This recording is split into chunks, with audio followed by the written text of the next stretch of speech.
Hi everyone, in this video we will talk about how to import fonts to Procreate. There is two ways. Select the text, go to fonts, import fonts. So now you can import fonts from your Files app, any fonts you want.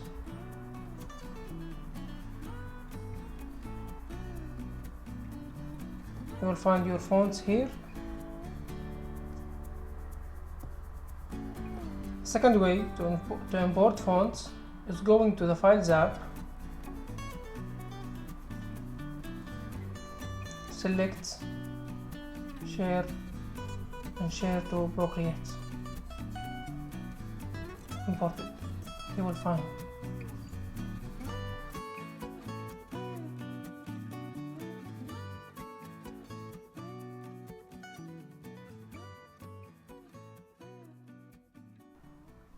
And that's it. Thank you for watching. See you in the next video.